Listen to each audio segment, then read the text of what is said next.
So we are taking a look at Fortnite running on the AMD R5 5500 EU.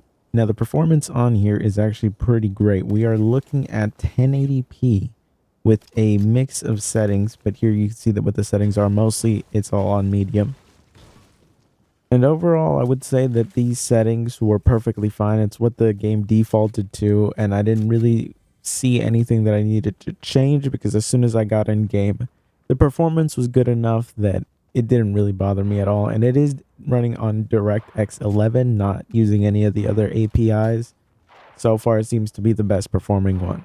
So you'll see as we're just running around on the map, the performance is actually really good. I mean, we're reaching up into 100 frames per second. The 1% lows are kind of low, but I never felt like it was too big of a problem while actually playing the game.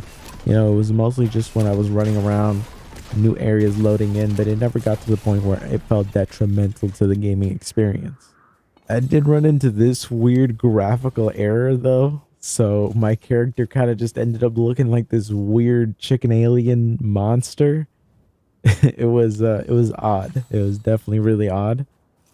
But the performance is just spectacular, really. Like I had a really good time playing on here. I didn't feel like I was being held back by the machine. Visually, it looked pretty good. I mean, it is at 1080p, but in-game resolution is at 60%. It was fine on the 15-inch screen on this laptop.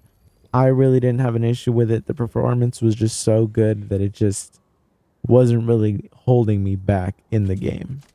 I would say you just end up having a really good time playing this game on this chip.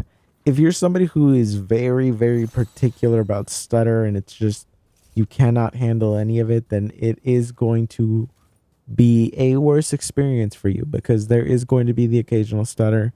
There is going to be the occasional just hitch here and there. And if that's something that's really going to piss you off while gaming, you're not going to have a good time on this.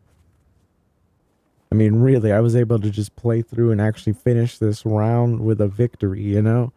So there was just no moment that I felt like the hardware was holding me back during the gameplay, you know? Like I had a pretty great time. I could see myself actually playing on this specific chip. Like this is actually really fantastic performance for a $400 laptop. Now you'll see the RAM consumption is really high. I really recommend that if you're using this chip, pair it with 16 gigabytes of RAM. I get it. A lot of these laptops in these price ranges only come with 8, but it's one of those things where if you can do the upgrade yourself, you're gonna have a better experience. But anyways, I'll see you guys.